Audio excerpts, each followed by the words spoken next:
Pourquoi la fast fashion a-t-elle toujours autant de succès et qui sont les coupables? C'est aujourd'hui ce qu'on va voir dans le nouvel épisode de Digital Influence, j'ai nommé Real Talk.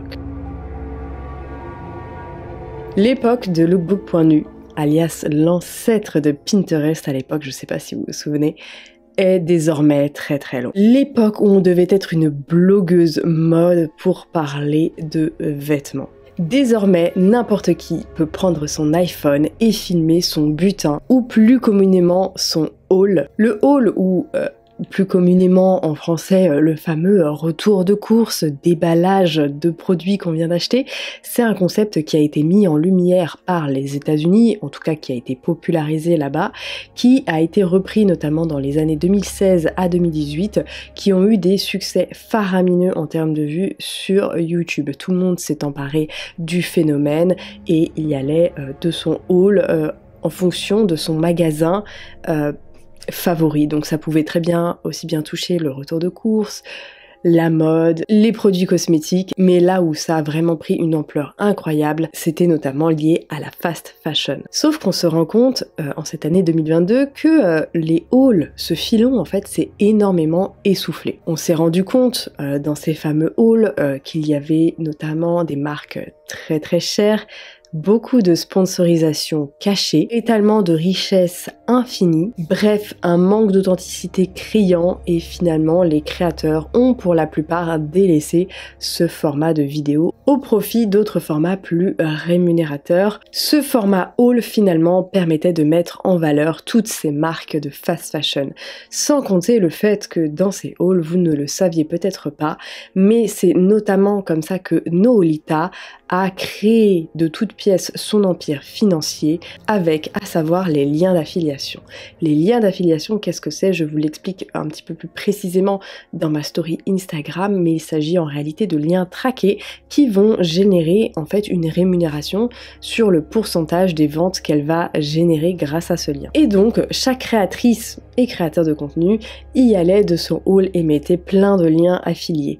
Et ainsi, ça permettait de créer de l'envie chez le consommateur, mais surtout de se rémunérer sur les ventes engendrées par ces vidéos. Sauf qu'il y a eu une prise de conscience écologique qui s'est entamée il y a quelques années, notamment grâce à la mise en lumière de désastres comme le Rana Plaza, même si j'aime pas dire grâce, les lanceurs d'alerte ont finalement permis une prise de conscience un petit peu plus globale et surtout un changement et une prise de position de la part de certains créateurs de contenu comme Enjoy Phoenix. Et c'est ainsi que les haul mode, les haul fast fashion perdent de leur essor. J'aimerais vraiment vous donner quelques définitions qui peuvent vous être très utile puisque c'est un sujet extrêmement compliqué.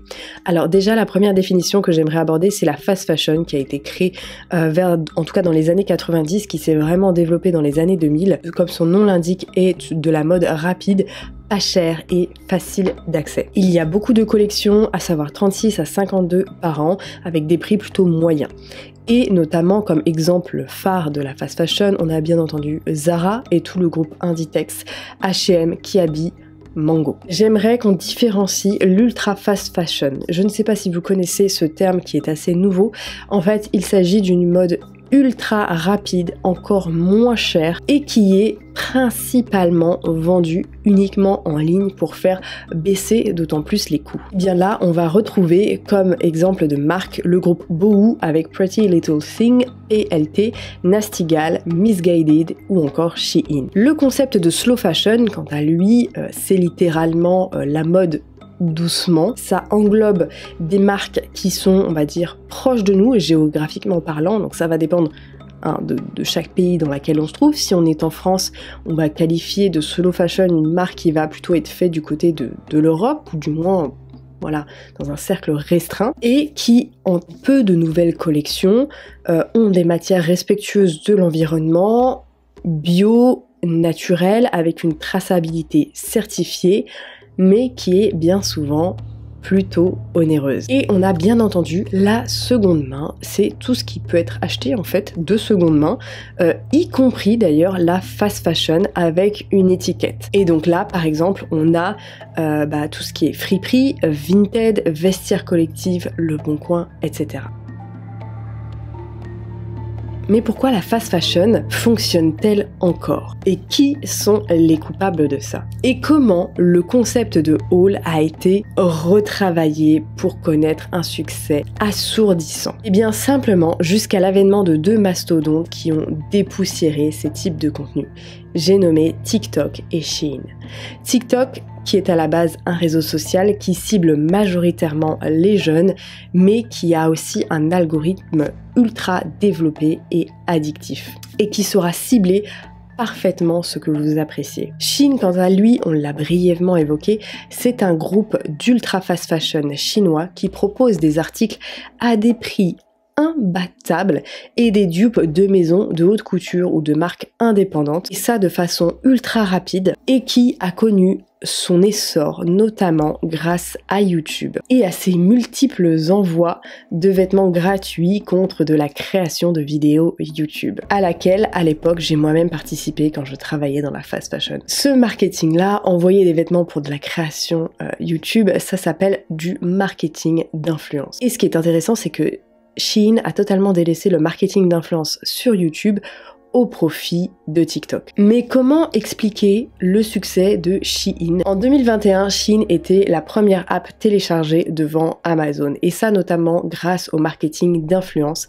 avec des hauls de plus en plus ubuesques, de plus en plus gigantesques, avec des titres comme 500 € chez Shein, qu'est-ce que je reçois, 1000 € chez Shein, qu'est-ce que je reçois. Le fait que ce soit des vêtements ultra tendance, renouvelés toujours plus vite, donc on va avoir tendance à vouloir consommer régulièrement des hauls pour savoir quelles sont les nouvelles tendances.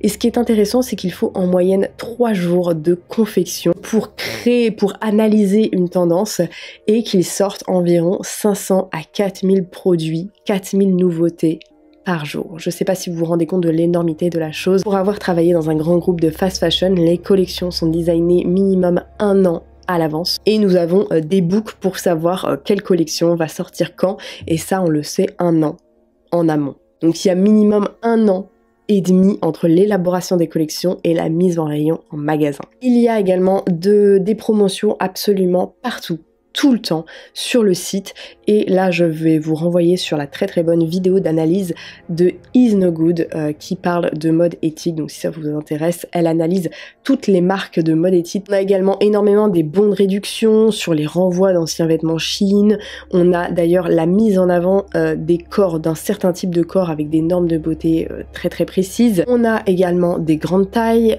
on a de l'inclusivité. Gros point qui fait également le succès de Shein, ce sont les prix imbattables. Ça crée en fait une multiplication du pouvoir d'achat des personnes qui ont en fait moins de budget que d'autres. Et l'impression que cela donne en fait, cette augmentation du pouvoir d'achat, c'est qu'on peut toucher du doigt le train de vie de nos influenceurs préférés. Ils dépensent donc des 500 000 € chez Shein. Cette stratégie de Shein est d'ailleurs une stratégie qui marche et qui a été copiée.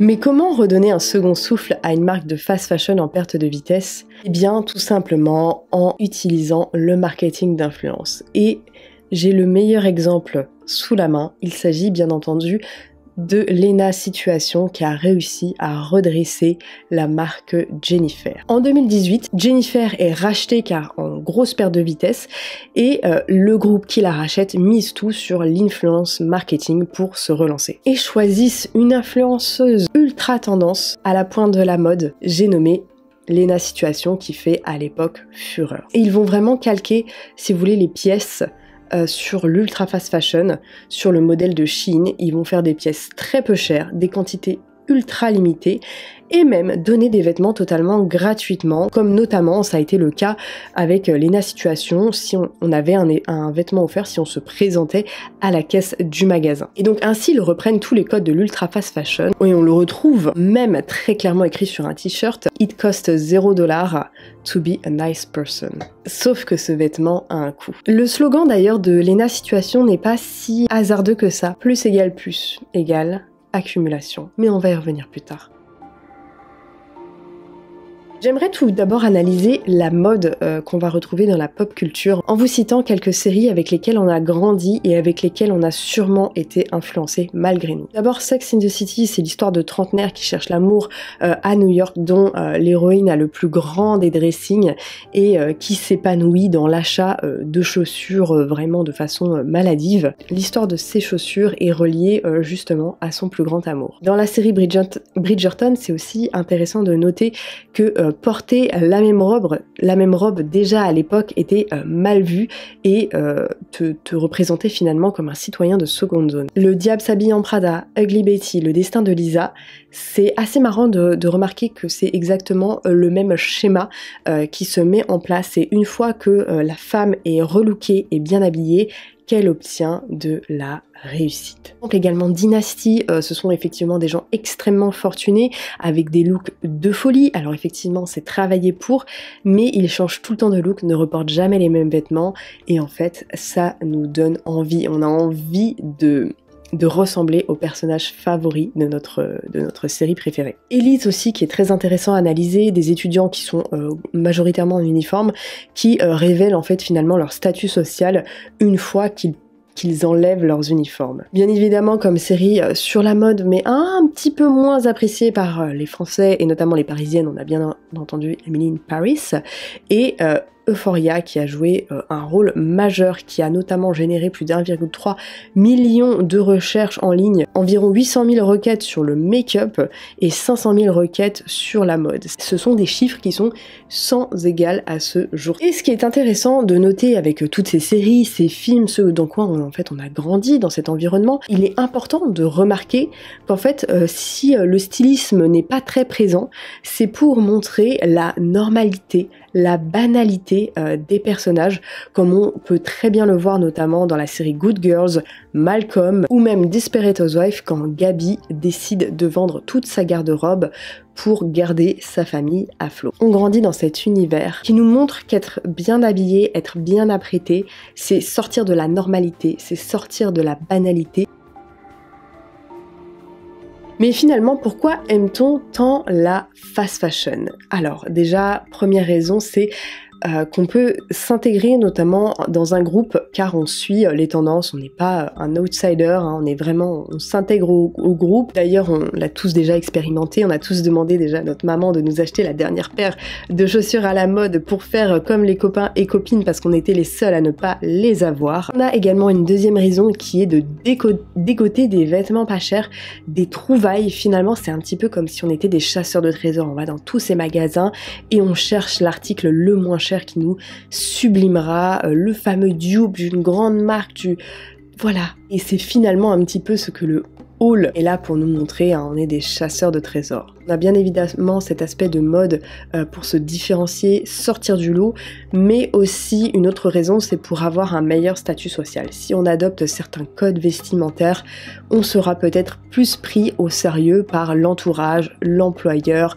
bref. Ce qui revient le plus souvent, et ce qu'on a, je pense, tous et toutes dans nos placards, c'est l'accumulation. Le plus égale plus, comme on le disait tout à l'heure, c'est que l'humain adore accumuler. Et ce qui est intéressant avec la fast fashion, avec la mode de nos jours, c'est que on n'a jamais eu accès à ce type de mode. Il y a une première raison pour lequel l'humain aime-t-il accumuler des biens et notamment de la mode, c'est qu'on n'a pas toujours eu accès à autant de vêtements. Notamment, ne serait-ce qu'il y a 50, 70 ans en arrière, nos grands-mères devaient nous faire des trousseaux de draps, de serviettes, etc. Puisque à l'époque, en fait, ces matières premières coûtaient très très cher. C'est parce qu'à l'époque, tout simplement, ces produits-là avait une bien plus grande valeur que ce qui se passe aujourd'hui. Deuxième raison, ça va être la peur du manque, tout simplement de manquer de vêtements, de ne pas pouvoir s'habiller. C'est quelque chose qui revient assez souvent aussi dans l'accumulation des biens. Quatrième raison, aussi pour toucher du doigt le rêve que notre influenceur préféré évoque en nous. Toucher du doigt un petit peu sa vie. On a réussi à acheter le même sac qu'elle, le même t-shirt qu'elle, la même jupe qu'elle. On arrive à la porter, à se l'approprier s'approprier et quelque part on touche du bout des doigts sa vie si luxueuse. Troisième raison, ça va être le sentiment de posséder des choses. On n'a pas toujours eu l'occasion de pouvoir posséder. Finalement, de faire un petit peu comme les nobles, hein, on est plus dégueu. On arrive comme ça à avoir plein de possessions et finalement, en fait, avoir toutes ces possessions, tout ce dressing, ça nous conforte en fait dans le fait qu'on a plein de choses, on arrive à posséder des choses, à acheter des choses et on pense d'ailleurs que ça va nous apporter le bonheur. D'ailleurs, au temps des pharaons, je sais pas si vous vous souvenez, les gars étaient quand même enterrés avec leur richesse, hein. Tout ce qu'ils avaient réussi à accumuler dans leur vie, hop, ça partait avec eux dans leur petit tombeau. Et une des dernières raisons pour laquelle on adore acheter de la fast fashion, on adore acheter des vêtements, et moi la première, c'est qu'on pense que ça va nous apporter du bonheur. Et oui, quoi de plus réconfortant qu'en période de bad mood d'aller faire un petit peu de shopping? Quoi de plus réconfortant que d'aller acheter un nouveau petit vêtement qui va bien nous aller, qui va nous mettre en valeur, et ça en déboursant très très peu d'argent, ou alors en achetant plein de vêtements, et en dépensant des sommes assez ridicules compte tenu de la quantité de vêtements qu'on aurait choisi. Et ce qui est intéressant avec ce mode de fonctionnement, c'est qu'en fait on finit toujours par vouloir plus que ce qu'on a déjà réussi à avoir dans notre penderie. D'ailleurs, chose intéressante à noter, c'est qu'il y a encore à peine 200 ans, une des punitions ultimes pour les gueux, c'était de se faire déposséder. En fait, le seigneur avait un droit ultime dont il pouvait user sur ses serfs pour s'enrichir et asseoir sa domination et donc prendre toutes les possessions de certaines population. Maintenant qu'on sait que les influenceuses sont payées à la commission au nombre de ventes des vêtements et que finalement on ne les voit quasiment jamais porter ce type de vêtements, maintenant qu'on sait ce qui se cache derrière la fast fashion et l'ultra fast fashion en termes de pollution, d'exploitation des populations, du travail forcé, que ce soit des Ouïghours, de la population en Ouzbékistan par rapport au fait qu'ils soient forcés à ramasser du coton chaque année, qu'ils sont mis au champ, qu'il n'y a absolument aucune traçabilité. Maintenant qu'on sait tout ça sur la fast fashion et l'ultra fast fashion, pourquoi on continue, y compris moi-même, à acheter là-bas?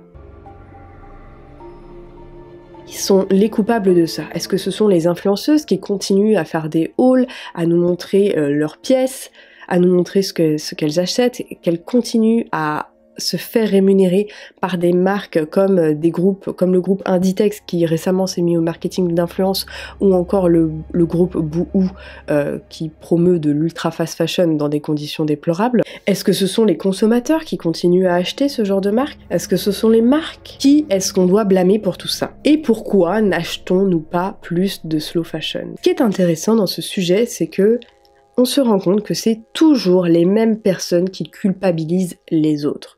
Laissez-moi m'expliquer. Lorsqu'on parle de fast fashion, de slow fashion, ça va tout le temps être une petite nana blanche, toute fine. Il y a une penderie déjà faite, il y a des revenus plutôt confortables, un mode de vie plutôt confortable, qui ne subit aucune variation de poids, qui trouvent leur taille facilement, bref, qui ont d'innombrables privilèges. Parce que il faut se l'avouer, la mode éthique, la slow fashion comme on le dit, n'est pas adaptée à tout le monde. C'est une mode qui reste relativement chère, même si je n'aime pas dire ce mot. C'est juste qu'on a totalement perdu la notion du réel prix du produit, puisque aujourd'hui on ne paye plus un produit avec de l'argent, on le paye sur les conséquences futures sur notre planète. Et au-delà de ça, l'inclusivité en termes de taille est certainement à revoir chez certaines marques, puisqu'elles ne propose pas des tailles allant plus loin que le 40-42. Qui est assez problématique quand on va parler de slow fashion, de réduction de sa consommation, c'est que bien souvent,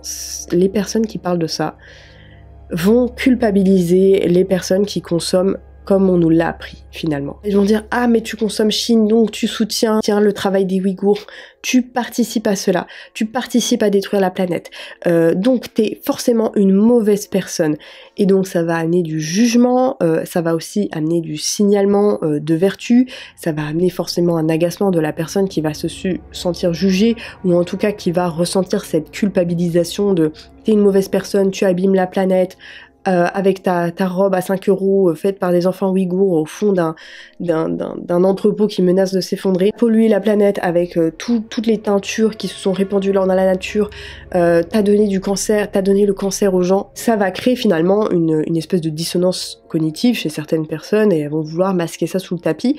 Mais au-delà de ça, chez certaines personnes, en fait, ce que ça va induire, c'est que finalement, perdu pour perdu, au point où on en est, autant se faire plaisir, autant consommer, autant acheter chez Shein, autant préserver son pouvoir d'achat. Moi, je m'enquiquinerais finalement à faire des efforts, alors que dès que j'essaye d'en faire, c'est jamais assez bien, ou alors j'ai pas les moyens d'en faire, donc pourquoi s'embêter? Finalement, la réponse à cette question n'est peut-être pas aussi simple que l'on pense, mais malheureusement, la vie est pleine de nuances, et n'est pas aussi simple que l'on voudrait nous faire croire. Merci de m'avoir suivi jusque-là. Si tu as aimé ce sujet, n'hésite pas à partager cette vidéo, à la liker et à la commenter. Moi, je te dis à très bientôt dans une prochaine vidéo. Bye bye.